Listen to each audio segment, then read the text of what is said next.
দান করেছে, খুশি না বেজার? তাহলে জবান খুলে বলি আলহামদুলিল্লাহ। কয়টা প্রশংসা হবে? 1 নম্বর, মুসলমানের ঘরে আল্লাহ কবুল করেছে। 2 নম্বর, বিশ্বনবীর উম্মত হিসেবে আল্লাহ আমাদের কবুল করেছে। 3 নম্বর, নির্ভেজাল কোরআন আল্লাহ আমাদেরকে হেদায়েত স্বরূপ দান করেছে। এভাবে যদি খালি প্রশংসাই করে দেয় আল্লাহ, তাহলে সূরা আসরের ওয়াদার হবে না। যেরকম ঠিক কিনা? আলহামদুলিল্লাহ। এখন আসেন, পবিত্র কোরআন থেকে ছোট্ট একটা সূরা আপনাদের সামনে তেলাওয়াত করেছি। এই সূরাতে আল্লাহ তাআলা সময়ের শপথ করেছেন। সময় অত্যন্ত গুরুত্বপূর্ণ একটা বিষয়। 15.5 বছর আমরা হাসিনার সময় দেখতেছি, বর্তমানে ইউনূসের সময়। সময় কি করবো? সময়ের দাম আছে না? আমি যখন প্রথমে এখানে ওয়াজ করতে এসেছিলাম, তখন আমার চেহারা কেমন ছিল, আজকে আবার আসলাম, আজকে আমার চেহারা কেমন। এটা পরিবর্তন কিন্তু সময়ের মাধ্যমে হয়েছে। যেরকম কথা ঠিক।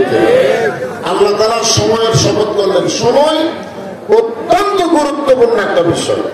হ্যাঁ, সময়। এখন আগামীতে একটা সময়, যার উপর একটা হাদিস আমি তেলাওয়াত করতে আযান, মানে হাদিসটা কেবল শুরু করতে আযান দেওয়া হলো। বুখারী শরীফের হাদিস, মান সাল্লাল্লাহু তাআলা আশ-শাহাদাতা বিসিদকিন বাল্লাগাহুল্লাহু মানাজিলাশ শুহাদা'i ওয়া ইম্মা তাআলা ফিরাশিহি। রাওয়াহুল বুখারী কিতাবুল মাগাজি। কিতাবুল মাগাজির মধ্যে হাদিস কানা যে কোন ব্যক্তি, মান সাল্লাল্লাহু তাআলা আশ-শাহাদাতা, কোন ব্যক্তি ইসলামে আন্দোলন করে, কোরআন বিজয়ের আন্দোলন করে, মানুষের আইনকে মাটির তলে ফেলে দিয়া আল্লাহর আইন প্রতিষ্ঠা করার নিয়তে শাহাদাতের তামান্না করে, দরকার হলে শহীদ হবে, এই নিয়তে যারা আল্লাহর দল করে, মাতা আলা ফিরাশি, সে যদি নিজের বিছনায় মৃত্যুবরণ করে, বাল্লাগাহুল্লাহু মানাজিলাশ শুহাদা, আল্লাহ তাআলা হাসরের ময়দানে তাদের শহীদদের কাতারে দাঁড় করায় দেবে। তাহলে আমাদের কি নিয়ত আমরা করতে পারি না যে সব দেখা হলো শেষ, আগামীতে আমরা দেখবো আল্লাহর কোরআনের বাংলাদেশ? এরকম নিয়তকে আমরা করতে পারি না? এরকম নিয়মটা তো করা যায়। আর প্রত্যেকটা কাজের প্রতি আল্লাহ কার হতে ইন্নামা আমানু বিন্নিয়াত। এখন আসেন, আল্লাহ সময়ের শপথ করেছেন। হাসিনা যতদিন ছিল ততদিন ওই সময় ভারত খুশি ছিল। কে খুশি? আর ডক্টর ইউনূস যখন কেয়ারটেকার সরকারে বসলো, তখন কিন্তু এই সময় আমার ভারত। আর গতকাল একজন মেয়ে মানুষ বললো, আগামীতে বাংলাদেশে মৌলবাদীরা ক্ষমতা আসতেছে। আল্লাহ তোকে দোয়া কবুল করুক। হিন্দুর বাচ্চা, ভগবানের বাচ্চা, তোকে দোয়া তো আল্লাহ কবুল করবি না। যাই হোক, ওর একটা চিন্তা ভাবনা পর্যবেক্ষণ করে দেখছে। আমি খুব চিন্তা করলাম যে তোরা বাংলাদেশের মতো রাগ করার দরকার নেই, কারণ তোরকে মাল তোরকে গাছে চলে গেছে। আল্লামা সাইদুল হুজুর বহু বছর আগে বলেছিলেন, যেমন একটা সময় আসবে গাছের গোড়া ধরে বাংলার মুসলমান নাড়া দিবে, আর দিল্লির মানু বাড়ি দিয়ে পড়বে। ধরে কোন কথা ঠিক ছিল? আমি বলি, তোমাদের মাল তোমাদের কাছে ফেরত গেছে। যদিও বউ নাই, শেখ হাসিনার স্বামী নাই, এদের বিয়ে করার বয়স নাই, এখন আর লাগাইছে রাখা। ধরে কোন কথা ঠিক? কিন্তু তারপরে আমাদের বাংলাদেশের উপর খেপে কেন? কারণ তোমাদের ভগবানের ভগবান থেকে ভগবানের অন্তর ঈশ্বরারিক নাই। ভগবানের গবাদ দাও, ব্রাহ্মণে পুণ্য, দুনিয়ার কোনো মানুষ চায় না। বাদ দাও, নো মানে ভগবান নাই। আমরা বাংলা মুসলমান, ওরা জানে আল্লাহু লা ইলাহা ইল্লা হুয়াল হাইয়ুল কাইয়্যুম। যদি আলিফ বাদ দেন লিল্লাহি মা ফিস সামাওয়াতি ওয়াল আরদ, আবার যদি লাম বাদ দেন লাহুল মুলকু ওয়া লাহুল হামদ, আবার যদি লাম বাদ দেন ওয়াল্লাহু আল্লাযী লা ইলাহা ইল্লা হু, বিশ্বাস করেন পৃথিবীর সমস্ত শক্তি শেষ হয়ে যাবে, কিন্তু আমার আল্লাহর শক্তি সদা বিরাজমান থাকবে। আসলে বাংলাদেশের মুসলমান এখন একবার খালি হুঙ্কার দিয়ে বলে যে ভারত আমরা তোমাদের পরোয়া করি না, কারণ তোমরা যতই বন্ধ করে দাও আমাদের বন্ধ হবে না। আল্লাহ কোরআনে বলেছেন ফালিয়াবুদু রাব্বা হাযাল বাইত, এটা আযান দিল। এখন আযান দিল না, আযান দিল। এই আযানের অর্থ আপনারা বুঝলেন?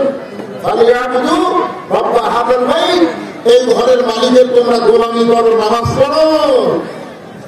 আল্লাযী আত'আমাহুম মিন জু'ইন ওয়া আমানাহুম মিন খাউফ। ভারত আলু বন্ধ করে দিবে, চিনি বন্ধ করে দিবে, পেঁয়াজ বন্ধ করে দিবে, আমাদের বাংলাদেশের থেকে না খেয়ে মরবে। আল্লাহ বলতেছেন রেজেকের দায়িত্ব ভারতের হাতে না, আমেরিকার হাতে না, রেজেকের দায়িত্ব হলো আমার আল্লাহর হাতে। দরকার কথা ঠিক হবে না? তোমরা ফিলিস্তিনের ছোট ছোট বাচ্চাকে আমেরিকা অস্ত্র দিচ্ছে, ইসরায়েলকে ইহুদির বাচ্চারা গুলি করে, গুলির আগুন দিয়ে গলিরা ঝাঁসা করে দিয়েছে আমেরিকা। আল্লাহ তাআলা তোমাদের উপরে আগুন লাগাই দিয়েছে। দরকার কথা ঠিক না? সেদিন দেখলাম ফেসবুকে কয়েকটা মুরগি ভাড়া করতে সেটা আগুন দিত, আমাদের পানিকে আগুন লিখতেছে না, তোকে আগুন দিয়ে আগুন লিখে নিতে তোর ঈশ্বর টুটি গেল, ঈশ্বর শেষ। আল্লাহর পৃথিবী। দরকার কথা ঠিক কথা বলে, ভগবানের দিন শেষ, এখন হবে আগামীতে আল্লাহর বাংলাদেশ। জোরে বলেন ঠিক? বলেন সময়ের দাম আছে না? সেই সময়ের শপথ করে আপনি যদি বহু বছর আগে সময় নিয়ে একটা গান গাইছিল, যাবো মিশে মায়াই বন্দি থাইকা করলাম কত খেলা, পশ্চিমে তাকায়া দেখো তোমার ডুইবা গেছে বেলা। অনেক সময় স্বাধীনতার পর থেকে আজকে 54 বছর, অনেক সময় আমরা মিশে মায়ার মধ্যে বন্দি থেকে আমাদের হায়াতের পরিসমাপ্তির দিকে আমরা চলে যাচ্ছি। জোরে গান কথা ঠিক ভাইজান, এখনো সময় আছে শুধরানোর, এখনো সময় আছে পরিবর্তনের। এই কারণে আমরা সময়ের শপথ করে বললেন ইন্নাল ইনসানা লাফি খুসর। ইন্না মানে নিশ্চয়, ইনসান মানে মানুষ, লাফি মানে বিপরে, খুসরুন মানে ক্ষতি। নিশ্চয় মানুষগুলো ক্ষতির ভিতরে। আদর করে মানুষ আল্লাহ বানায়া এমনি দিবেন ক্ষতির মধ্যে ফেলিয়া। ছেলে নতুন ব্যবসা শুরু করছে, আর বাপ বলতেছে তুই যে ব্যবসা শুরু করলি তো লাভ হবে, তোর লাভ হবে। ছেলে কয় বাবা যত মানুষ আমার দোকানে আসে সবাই বলে লাভ হবে, আর আপনি বাপ হয়ে বলতেছেন তো লাভ হবে। আপনি বলেন তো যত মানুষ বলে দোকানে লাভ হবে, তারা কি ছেলে লাভ হবে? কারণ তারা বাকি খাওয়ার পানি। মানে বাকি খাওয়ার দোকান ধ্বংস করবে, মুখের মধ্যে তারিফ করবে, সেই দোকান দিয়েছ সেই লাভ হবে। কিন্তু বাপ জানে বর্তমান পরিবেশে এমন একটা সমাজ চলতেছে, বাকি না দিলে দোকান দখল করবার যাবে। এই কারণেই বলতে যে তুই যে ব্যবসা করতেছিস তোর লাভ হবে। কারণ বাবা তার সন্তানকে ভালোবাসে। আল্লাহ মানুষকে এত ভালোবাসে যে ভালোবাসার কারণে ক্ষতির কথা বলতেছে। নিশ্চয় মানুষগুলো ক্ষতির মধ্যে পড়ে যাবে, কিন্তু ক্ষতির মধ্যে পড়বা না। আল্লাহ ভালোবাসার কথা আমাদের বলে দিলেন ইল্লাল্লাযীনা আমানু ওয়া আমিলুস সালিহাতি ওয়া তাওয়াসাউ বিল হক ওয়া তাওয়াসাউ বিস সাবর। এখানে 4টা বিষয়। ধরুন কয় বিষয়? 1 নম্বর হলো ঈমান। বাংলাদেশের মুসলমান আছে শতকরা 95% মুসলমান, কিন্তু ঈমানদার নেই। এখন আপনারা বলতে মুসলমান আছে ইমানদার নেই, তার মানে হলো আসরের নামাজ পড়ে জমি ধান দেখতে গেছে, জায়গায় উপর জমির পানি সরবরাহ করতেছে, নিচে জমির পানি নেই। আরে উপর জমিতে এত পানি, নিচে আমার জমির পানি নেই, তখন লোকটা চারিদিকে তাকাছে, চারিদিকে কেউ নেই। আসতে পেরে বসে বিসমিল্লাহ বলে। বাংলাদেশে বিসমিল্লাহ দল আছে না নাই? বিসমিল্লাহ বলে মত খাবে। কি কথা সারা পাঠ পার নয় যে রাজনীতির সাথে নাকি ইসলামের সম্পর্ক। তোর মতো বিসমিল্লাহ মানাবি না তো তোর কথা। সেই নেতা কয় যে রাজনীতির সাথে ইসলামের সম্পর্ক নেই, ইসলামের সাথে রাজনীতির সম্পর্ক নেই, তুই যতই বিসমিল্লাহ করে বিসমিল্লাহ করে মদ খাওয়ার মতো তোর কথা ঠিক। ওই লোকটা চারিদিকে টাকায় থেকে কেউ নেই, আস্তে করে বিসমিল্লাহ বলে আইন কাটছে, ওই পানিতে হাত দিয়েছে ধুয়ে এখন দাঁড়ায় চারিদিকে টাকায় বলতেছে আলহামদুলিল্লাহ। আমার আলহামদুলিল্লাহ কেউ দেখেনি। ঠিক আছে, লোকটার নামাজ আছে কিন্তু গ্রামের সবাই বলবে 5 ওয়াক্ত নামাজ পড়ে। এই লোকটা মুসলমান, আল্লাহ তুই মুসলমান বললে কি হবে, আর ঈমানই নাই। ওই সকালবেলা এসে গল্প করতেছে, এর ভাই তুই কয়টা মারছিস, এর ভোট দিনের বেলা তুই সকালবেলা গল্প মানে রাতের বেলা দাম যাচ্ছে। ওই দরজা বন্ধুকেরা মোবাইলের লাইট দিয়ে ভাই মার্কা দেখে মারা লাগবে তো তোদের 50টা মারছি, তুই কয়টা মারছিস? ভাই 100টা মারছি। এখন বলেন তো কেউ দেখেনি? না দেখার টাইম আছে, এমন দোকানে সিল মারছি কেউ দেখবে। 2 নম্বর তুই ফেরস্তা বলতেছে আল্লাহ এরা তো 2 জন গল্প করতেছে, কি 50টা মারছে কি 100টা মারছে, এরা কে? বাংলাদেশের নিয়ম হলো এক বাপের সামনে একটা ভোট দিবে, কিন্তু এরা 50টা দিল 100টা দিল, এটা বাপ কয়টা? যখন আল্লাহ বলতেছে ডান কাঁধে ফেরেস্তা লাগার দরকার নেই, বাম কাঁধে ফেরেস্তা লাগ 20 জন না, মানে জন্মের ঠিক নেই, একজন মুসলমান কোনদিন বলতে পারে না যে দরজা জানলা বন্ধ করে কাম করছি, কেউ দেখেনি। এটা মুসলমানের কথা হতে পারে কিন্তু ইমানদারের কথা হতে পারে না। ধরে করতে পারে এই জন্য আল্লাহ আগে ইমানের কথা বলবেন ভাই না, ইমান ঠিক করো। হ্যাঁ, তোমার দয়ার বাবার দরবারেতে কেউ ফিরে না খালি হাতে। আমরা যদি ইমানদার হই, আল্লাহ বলেছেন ইয়া আইয়ুহাল্লাযীনা আমানুস্তাঈনু বিস-সাবরি ওয়াস-সালাত ইন্নাল্লাহা মা'আস-সাবিরিন। রে ইমানদাররা শোনো, যদি তোমরা কিছু আল্লাহর কাছে পাবার চাও তাহলে ধৈর্যের নামাজের মাধ্যমে চাও। এরা নামাজ পড়ে না, এরা দয়াল বাবার জিকির করে, এরকম বাবার দরবার আপনাকে 7 মহর আছে না নাই? নামাজ নাই, বাবা দিবি বাবা দিবি, তো যতই মুসলমান দাবি করো তো কিন্তু ইমানদার না। ইমান সাহাবারা জিজ্ঞাসা করে রাসূলুল্লাহ সবচাইতে প্রথম আল্লাহ ইমানের গুরুত্ব দিলেন, এই ইমান সম্পর্কে তো আমাদেরকে বলেন। আল্লাহ রাসূল বললেন ইকরার বিল লিসান। মনোযোগ শুনবেন যুবকেরা, তোমরা তো রাত্রে দরজা বন্ধ করে মোবাইলে ফেসবুক ইউটিউব তারপরে অশ্লীল ভিডিও দেখো, মনে করতে তো বাপ মা ঘুমাই গেছে, কম্বলের মধ্যে এখন মোবাইল চালু করছি, দেখি দেবে। যুবকের একটু মনোযোগ দিয়ে শোনো, রাসূল বললেন ইকরার বিল লিসান তাসদীকু বিল জানান আমল বিল আরকান, এর নাম হলো ঈমান। জবানে বলতে হবে লা ইলাহা ইল্লাল্লাহ। ভাইজান পরিবেশ দেন, হইচই করেন না, কথাবার্তা বলেন না, একেবারে টাইম দিয়ে যখন নামাজ হবে 5টার সময় নামাজ দেবে। এখন 1টাই বাজে না, সময় আছে তো, আছে না? এখানে নামাজ কোনো 2টা না হয় 2টা হবে। মাহফিল প্রতিবাদ তোমাকে সময়টা জানা দেন, আমার সেই বুঝাও আছে। তার মধ্যে আবার মাদ্রাসা মসজিদের উন্নয়ন করতে কিছু কানেকশন করা হয়, এই বুঝে আমাকে একটা সময় এখানে দেন যে আপনার কখন জুম্মার নামাজ আদায় করবেন। আল্লাহ কিন্তু কোরআনে কি বলেছেন, ইযা নুদিয়া লিস-সালাতি মিন ইয়াউমিল জুমআ ফাসআউ ইলা যিকরিল্লাহ। জুমার নামাজের আযান দিলেই তোমরা দৌড়ে এসে নামাজ পড়ার কথা বলে না। এই যে আমি যে জিকির করতেছি, আলোচনা করতেছি, ইন্না নাহনু নাযালনা যিকরা আল্লাহ কোরআনকে জিকির হিসাবে নাযিল করেছে, সে কোরআন থেকে আমি কথা বলতেছি। এটার জন্য তো আমার নেওয়ার সাথে সাথে তারপরে আমার আগে মাসাল আদান হয়ে গেছে, নামাজ কখন হবে? 6 টাকা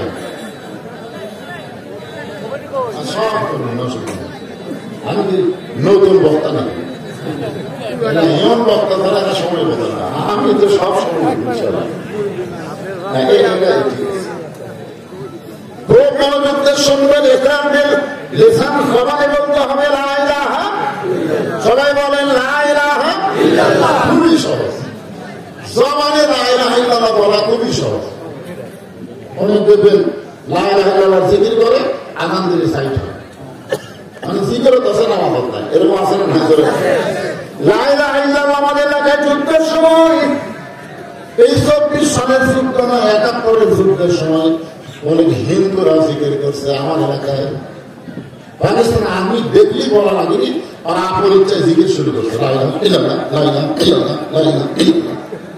আর এলাকা বিলকুল ঠিক আছে, ঠিক আছে। হিন্দু মনে করছে মুসলমানের কলমার দাম আছে। আমি বললাম মুসলমানের কলমার দাম তুমি হিন্দু কেমন বুঝলে? তো বলতেছে হুজুর মুসলমানের কলমার দাম বুঝেছি যুদ্ধের সময়, পাকিস্তানে আর্মি দেখে আমরা কলমার জিকির করছি, বিলকুল ঠিক আছে আমরা সারা গেছি। এই জিকির জমানে দাঁড়িয়ে থাকার কারণে আর্মির গুলির থেকে আমরা বাঁচা গেছি। আমি বললাম দাদা এই জমানে জিকিরে দাঁড়িয়ে পাওয়ার কারণে গুলির থেকে বাঁচছেন, এই জিকিরটা যদি খালি কলিজার মধ্যে সেট করেন আল্লাহ জাহান্নামের আগুন থেকে আপনাকে বাঁচাই দিবে। এখন আমার এলাকার হিন্দুরা কত হিন্দু আছে, কিছুদিন আগে সব আমার মাদ্রাসা যাচ্ছে হিন্দুরা। আমি তো ওয়াজ করতে ঘুমাইছি, আর বউ বলতে হিন্দুরা কেমন গ্রুপ হয়ে যাচ্ছে, আপনি কি হিন্দুদের বিরুদ্ধে ওয়াজ করছেন নাকি? আমি বললাম আল্লাহ হিন্দুরা সবাই আসলে। তো যাই হোক, সিসি ক্যামেরাতে সব ভালো মতো যখন করে নিচে নামে আসলাম। ভাই দাদা খবর কি? হুজুর আমরা বহু চিন্তা ভাবনা করে দেখছি আপনার দলত আমরা ধরতে হবে।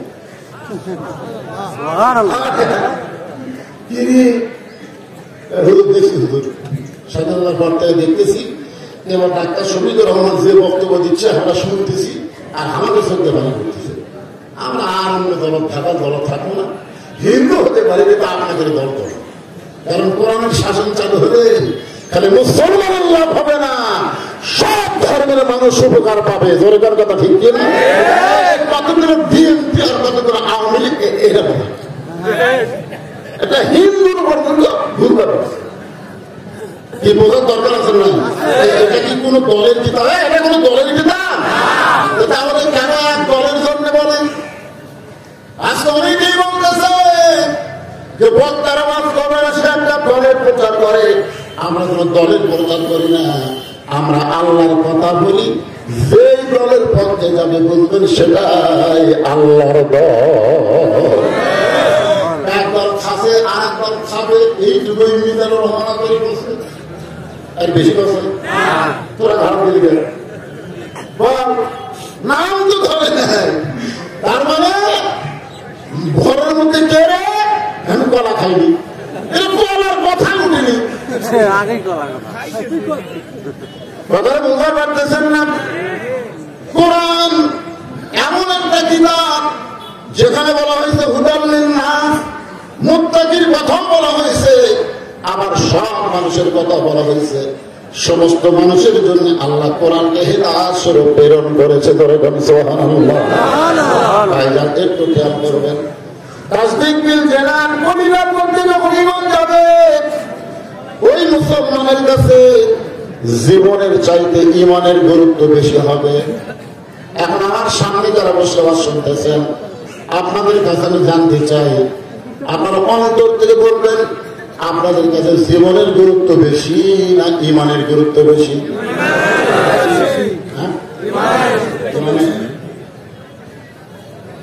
এখন আপনাদের কাছে আমি বলবো, আপনারা বিবেচনা করবেন জীবন বাঁচান ফরজ না ঈমান বাঁচান ফরজ? আমাদের বাংলাদেশে কিছু লোক বলে জীবন বাঁচান ফরজ। আপনি যতই চেষ্টা করেন আপনি আপনার জীবন বাঁচাবার পারবেন না, কারণ আসলে চাইতেই হবে। যত বড় বিল্ডিং করেন, যত বড় আত্মসাৎ করেন, আপনাকে যাওয়া লাগবে, এই কথাটা আপনাকে মনে রাখবেন সব সময়। যে ব্যক্তি যাওয়ার কথা মনে করে সেই ব্যক্তির দ্বারা সহজে কোনো অন্যায় কাজ হয় না। যে ব্যক্তি যাওয়ার কথা মনে করে তার দ্বারা সহজে কোনো অন্যায় কাজ হয় না। যাওয়ার কথা মনে করছে, উকিল বলতেছে স্যার স্যার রাত 12টায় আপনার ফাঁসি হবে, তো বলতেছে আলহামদুলিল্লাহ। দেখছেন? আচ্ছা, রাত 12টায় আপনার ফাঁসি হবে, এটা শুনে কি বলবো? ইন্দ্রিল্লাহ। কিন্তু না, বিশ্বাস করছে আমার লাগবি তো। এখন ফাঁসির মঞ্চে হোক আর গুলির সামনে হোক আর আল্লাহকে শেখ দেওয়ার অবস্থায় হোক আর কোরআন তেলাওয়াত করার অবস্থায় ওসমান গুলি গেছে, তরিকন কথা ঠিক যে ভাবি হোক যাওয়া তো লাগবি। আবার জুয়া খেলতে খেলতে মদ খাতে খাতেও যায় না, ঠিক না? এখন তাজবির খেলছে না, কলিজার মধ্যে ইমান এমন ভাবে তৈরি হয়ে গেছে যে জীবনের চাইতে ইমানের গুরুত্ব বেশি দিচ্ছে। আলহামদুলিল্লাহ। এখন বাজে কয়টা? বলে রাত 9:30। তাহলে এখনো 2.5 ঘন্টা।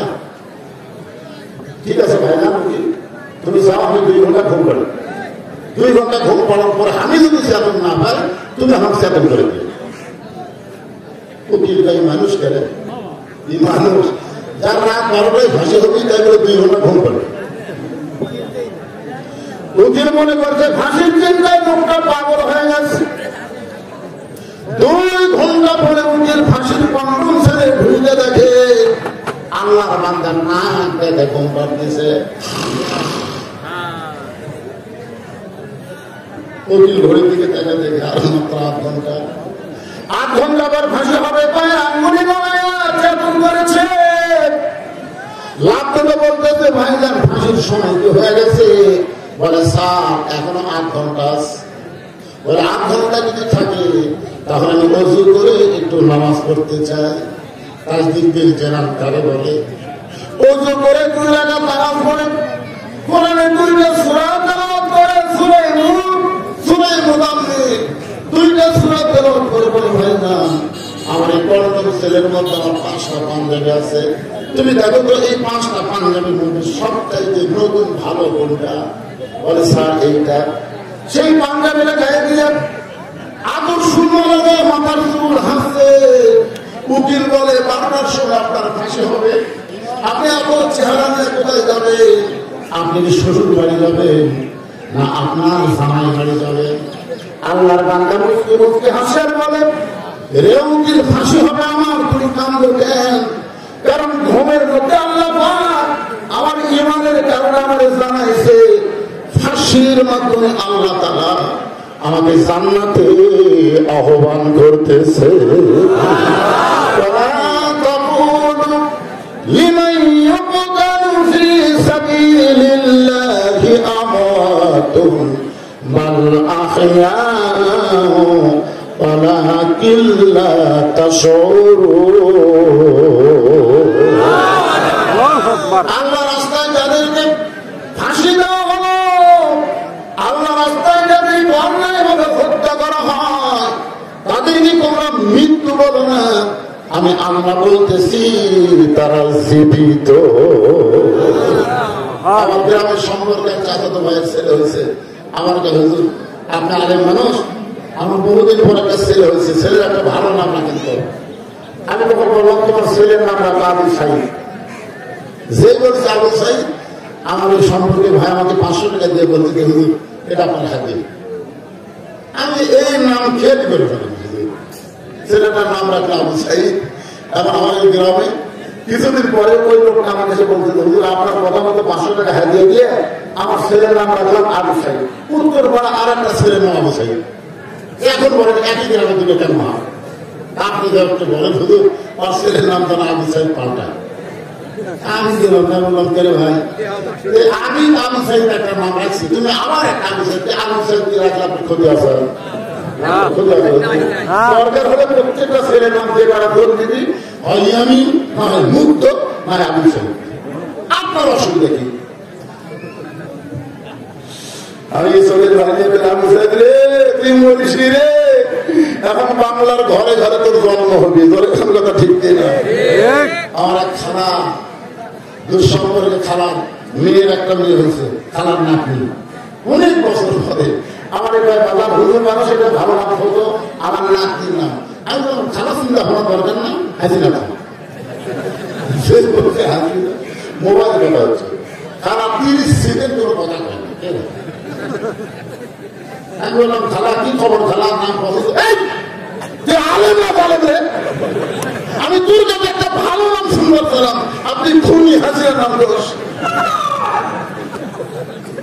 তখন বলতে পারলাম হাজিরালে মানুষ এমন ঘৃণা করা করছে, অন্তত 50 বছর কোন মেয়ে জন্মালে তার নাম ভুল করেও তো হাজিরা থবি না। কথা কর না, কথা বলতে আসে না। আল্লাহ রাস্তায় যারা জীবন দেয় তারা মরে না। প্রত্যেক গ্রামে গ্রামে হোসাইন থাকতে পারে, কিন্তু ইয়াজিদের কোনো দেখা পাওয়া যায় না। ধরে কর কথা ঠিক, একটু মনোযোগ দেবেন। তাসদিক বিল জানান, কলিজার মধ্যে যখন ঈমান চলে আসবে, ওই মানুষটার কাছে মৃত্যুর ভয় থাকে না, ওই মানুষটার কাছে যাওয়ার বিশ্বাস থাকে। যাইতে হবে থাকার জন্য না, এই দুনিয়া থেকে আমরা থাকার জন্য আইছি নাকি? সবাইকে যাইতে হবে। এক পলকের নাই ভরসা, মিশে সকল আশা, কখন বুঝি দারুণ ঝড়ে ভাঙবে তোমার বাসা।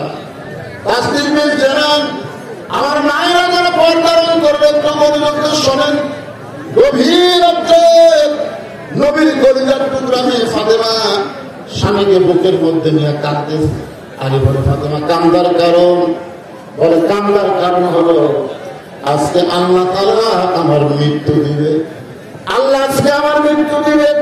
আলী বলে ফাতেমা সেই কারণেই কাঁদতেছ? ফাতেমা বলে মৃত্যুকে আমি আমার কাছ থেকে চেয়ে নিছি, কারণ মরাই যখন লাগবে। তাহলে আমার বাবা দুনিয়া থেকে 6 মাস আগে চলে গেছে। বাবা বলে গেছে ফাতেমা আমার আত্মীয়র মধ্যে আমার সঙ্গে সবচাইতে আগে তোমার দেখা হবে। তার মানে মরে যাওয়া মানে ভুলে যাওয়া না, মরার মাধ্যমে আমার বাবার সঙ্গে আমার দেখা হয়। আলী বলতেছেন ফাতেমা তাহলে কেমন কাঁদতেছ? কান্দার কারণ কি? ফাতেমার স্বামী গো, কান্দার কারণ হলো আমি মরে যাওয়ার পর আমার আর কোনো ক্ষমতা থাকবে না। আমি আপনাকে ওসিয়ত করলাম, আমার 3টা ওসিয়ত আপনি পুরো করবেন, আমার 3টা চাওয়া আপনি পুরো করবেন। আমি কান্দার বলে ফাতেমা রে, দুনিয়ার জীবনে গরিব ছিলাম বলে তুমি কোনো কিছু আমার কাছে চাও নাই, কারণ দুনিয়ার জীবনে হযরত আলী অত্যন্ত গরিব ছিলেন। একদিন গভীর রাত্রে হযরত আলী ঘুম থেকে চাঁদনি পায়ে দেখে ফাতেমা ঘরের মধ্যে নাই। ফাতেমা ঘরের মধ্যে নাই, জায়গা থেকে হাসান হোসেন ঘুম পাড়তেছে, কিন্তু তাদের মা ঘরের মধ্যে নাই। আলীর মনের মধ্যে সন্দেহ হলো যে আমরা 2 বাপ বেটা 3 জন আমরা ঘুম পাড়ি, এদের মা কোন জায়গায় গেল?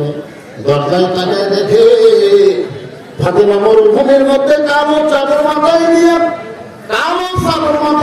দ্রুত গতিতে হাঁটতেছে। আলীর সঙ্গে হলো ফাতেমা এই গভীর রাত্রে কোথায় যাবে? পিছনে পিছনে নিরাপদ দূরত্ব বজায় রেখে ফাতেমার পিছনে হযরত আলী হাঁটতেছে, দেখি কোথায় যায়। আল্লাহ নবী যে ঘরে ঘুমায় ওই ঘরের জানালার পাশে ফাতেমা দাঁড়িয়ে বললেন বাবা যদি আজকে আমার মা খাদিজার দুর্নীতি জীবিত থাকতো বাবা, তাহলে আমার কষ্টের কথা আমি মায়ের কাছে বলতাম, কিন্তু মা যখন নাই, তুমি আমার বাপ, তুমি আমার মা, মেহেরবানি করে একটু দরজা খুলে দাও। হযরত আলী দূর থেকে শুনতে পায় এই গভীর রাত্রে ফাতেমা তার বাবার কাছে নবীর কাছে কি বলতে চায়। আল্লাহ নবী যখন দরজা খুলে দিল, এমন সময় ফাতেমা ঘরের মধ্যে ঢুকলেন। হযরত আলী দৌড়ে এসে আল্লাহর কাছে কান টানা যায় শুনতে চায় যে বাপ মেয়ের মধ্যে কি গল্প হয়। কারণ দুনিয়ার জীবনে নবীর মেয়েকে আমি সুখ দেবার পারি নাই, আজকে মনে হয় আমার বিরুদ্ধে কিছু বলবার আছে, এইটা মনে করে হযরত আলী জানলার পাশে কান লাগায় শুনতে চায়।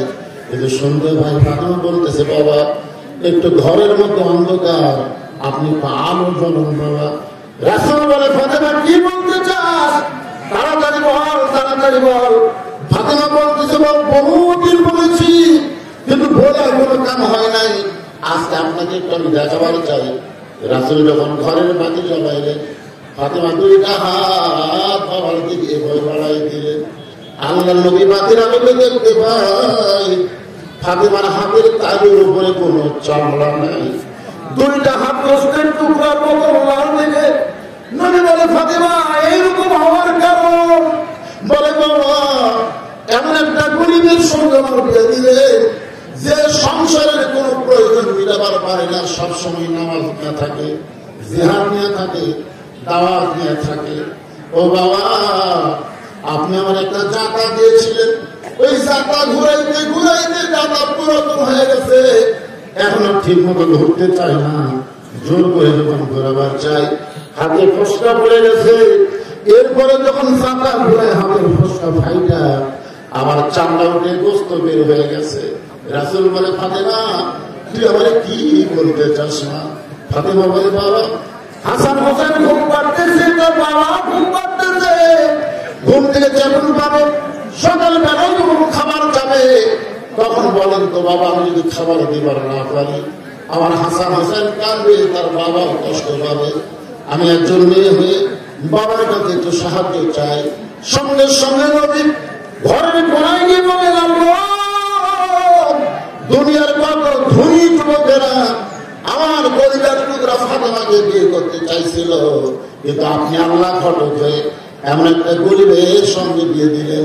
এখন আমার মেয়ের কষ্ট, আপনার তো কোনো সন্তান নেই, আল্লাহ আপনি সন্তানের কি বুঝবেন, কিন্তু আমি নবী হয়ে সন্তানের বাপ হওয়ার কারণে এই কষ্ট যে আর আমি সহ্য করতে পারি না। সঙ্গে সঙ্গে ফাতেমা মাথায় ঘোমটা দিয়ে যখন ঘর থেকে বাইরে যাই নবী রাজ্যে বলে ফাতেমা আমি তো তোর বিরুদ্ধে কিছুই বলিনি।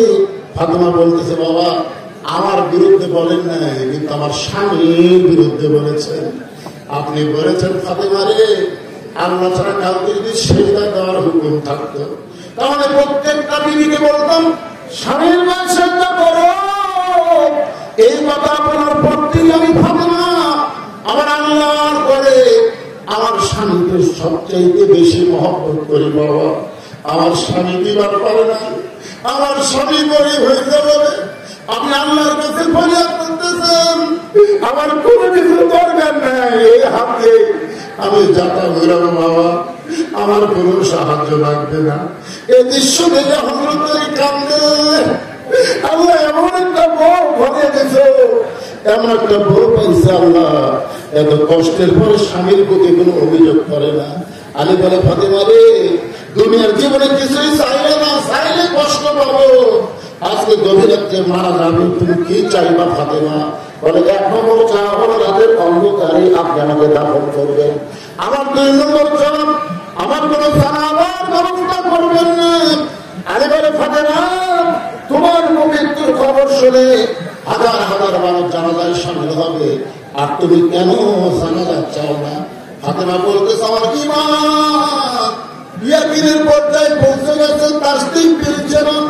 আমার ঈমান আমাকে বলতেছে লক্ষ মানুষ যদি বলে ফাতেমা ভালো আর আপনি যদি বলেন ফাতেমা ভালো না, তাহলে হাজার মানুষের জানাজা দিয়ে ফাতেমার কোনো লাভ হবে না। আর তামাম দুনিয়ার মানুষ যদি বলে ফাতেমা খারাপ আর আপনি যদি বলেন আমার বউ ফাতেমা ভালো, এক স্বামীর সার্টিফিকেটে ফাতেমার 8টা জান্নাতের দরজা খুলে গেল।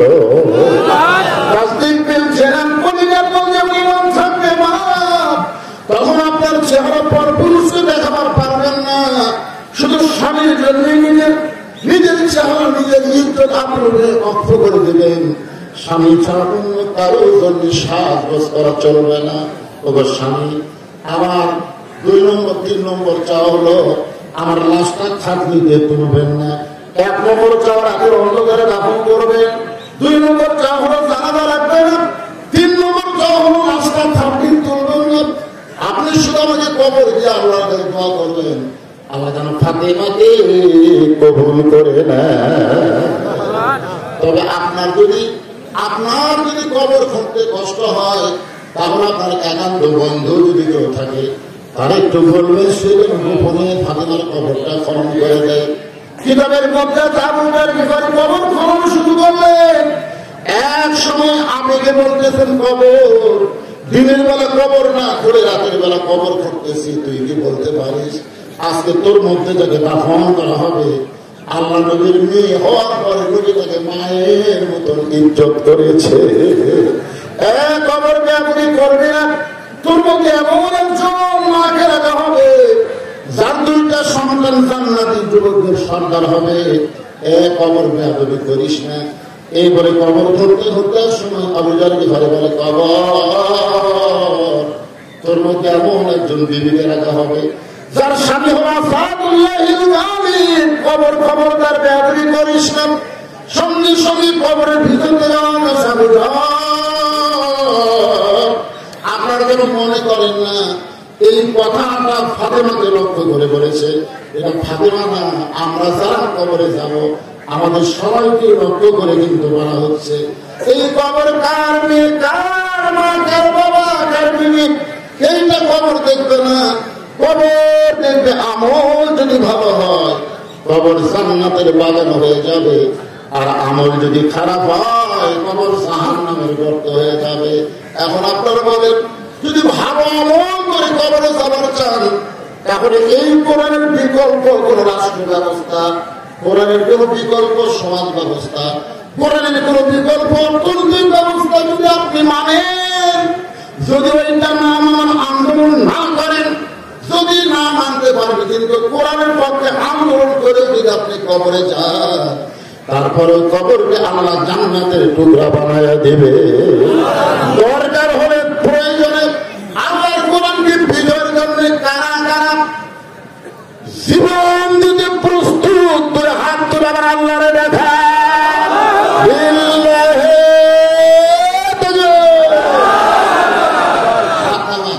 সামনে আছে 16 দিন, চিন্তা ভাবনা করে নিন। এখন থেকে চিন্তা ভাবনা করার দরকার আছে না?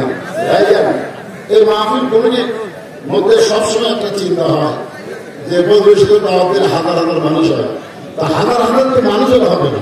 তাসদিকের জেনারেল কলেজের মধ্যে ইমান নিয়ে আজকের দামটাকে পরকালীন জীবনের সুখ মনে করো। দুনিয়াতে বহু টাকাতে বহু কিছু করলে, আর আজকে তো এটা দেবেন এই মাদ্রাসা মসজিদের জন্য। আপনাদের কাছে ব্যাগ যাবে, রুমাল যাবে। আমি হাজার হাজার মানুষের কাছে মাত্র 100টা কোরআন শরীফ, একটা কোরআন মাত্র 500 টাকা দাম। একটা কোরআন 500 টাকা, আপনি 500 টাকা দিলে একটা কোরআন দানের সওয়াব আল্লাহ আপনার আমল নামায় দিবে। যদি আপনাদের বাপ মা মারা যায়, বাপ মা রুহের মাত্রাতে 2টা কোরআন 1000 টাকা দিবেন, আল্লাহ বাপ মার কবরকে জান্নাত বানায় দিবে। আর মাহফিল কমিটির ঘরের নিয়ে যারা আছে, কারণ এটা 5 থেকে 10 মিনিট টাইম দেওয়া হবে, তারপর আমার সূরা আসরের আলোচনা করতে হবে। জি মাশাআল্লাহ। মায়ের জন্য দোয়া চাইলাম। একজন আমার ভাই একটা কোরআন শরীফ পড়ছে, দান আল্লাহ মায়ের কবরকে জান্নাতের টুকরা বানান। আর একজন 2টা কোরআন বাবদ 1000 টাকা দান করেছে, আল্লাহ দানকে কবুল করেন। সকলে বলে আল্লাহুম্মা আমিন। আর একজন কোরআন শরীফ বাবদ 500 টাকা দান করছে, আল্লাহ দানকে কবুল করেন। আচ্ছা মাহফিল কমিটির লোকেরা, আপনারা এই গামছা নিয়ে রুমালিয়া আমি আপনার কোরআন শরীফ বুঝে চাই 100টা কোরআন শরীফ হতে 2 মিনিট দেখেন যে আর আসা শুরু হয়ে গেছে। আল্লাহ তোমার আরেকজন বান্দা কোরআন শরীফ বাবদ 500 টাকা দান করেছে, আল্লাহ দানকে কবুল করেন। আল্লাহ নেকনিয়তে গাছা পড়ে আল্লাহুম্মা আমিন। ভাইজান ওই যে পিছনে যারা আছেন, আপনারা অত দূর থেকে বক্তা পর্যন্ত আসাটাও তো কঠিন। হ্যাঁ, ব্যাগ আলাদা কোথায়? আপনারা যারা আছেন, যারা আসতে পারবেন, একটা কোরআন বাবদ 500 টাকা দিয়ে পারবেন না? পৃথিবীর শ্রেষ্ঠ দান, পৃথিবীর শ্রেষ্ঠ দান। হাফেজে মাদ্রাসায় কোরআন বাবদ 500 টাকা দেওয়া। তোমার একজন বান্দা 2টা কোরআন বাবদ 1000 টাকা দান করেছে, আল্লাহ দানকে কবুল করেন। আল্লাহ নেকনিয়ত জিজ্ঞাসা করেন। আর একজন কোরআন শরীফ বাবদ 500 টাকা দান করেছে, আল্লাহ দানকে কবুল করেন। আর একজন কোরআন বাবদ 500 টাকা দান করেছে, আল্লাহ দানকে কবুল করেন। আর একজন কোরআন শরীফ বাবদ 500 টাকা দান করেছে। আপনার যদি 50-100 দেন সেটাও কি দান? দানটা এই সাইডে পড়বে, এখানে দান আর এখানে হচ্ছে কোরআন। যাই ধরা পারেন, ওগুলো আমার 500 নেই, 300 আছে, দেন দান করবেন। আর সবই হাবিবুল্লাহ যারা দানকারী তারা আল্লাহ দোস্ত বলে দেন সুবহানাল্লাহ। এটাই তো তাসদিক বিল জানান, এটাই তো পরিচালনা না। মুখের ইমান করবে পকেটের টাকা দিয়ে পয়সাটা খাস, আর পরিচার ইমান করবে জীবনের শেষ দান, আর হয়তো দান করার টাইম পাওয়া যাবে না। আল্লাহ তোমার জন্য আমরা কোরআন শরীফ পাবো 500 টাকা দান করেছে, আল্লাহ দানকে কবুল করেন। আল্লাহ নেকনিয়তে গাজা পড়া আল্লাহুম্মা আমিন। কবুল করো, কবুল করো। মোদের কামনা দানকারীকে দিবেন জান্নাত, আল্লাহ নিরাশ করবেন না। আর একজন কোরআন শরীফ বাবদ 500 টাকা দান করেছে, মাশাআল্লাহ। আর একজন কোরআন বাবদ, আর একজন মুরব্বী কোরআন শরীফ বাবদ 500 টাকা।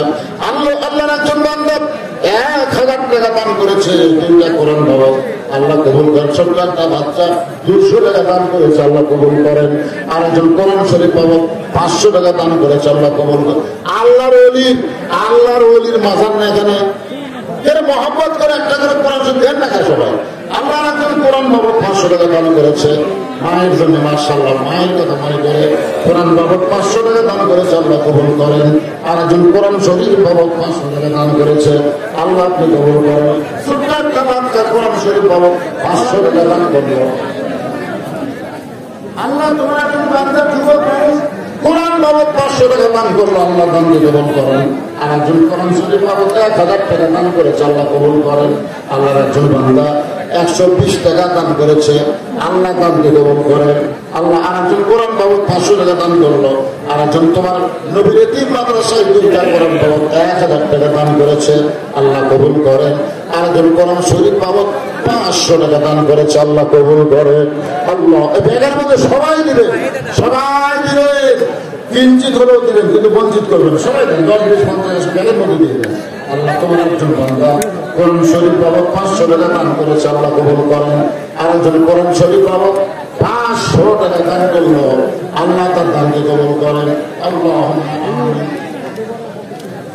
এই ধরনের পক্ষ থেকে কোরআন শরীফ বাবদ 500 টাকা দান করেছে, আল্লাহ দানকে কবুল করেন।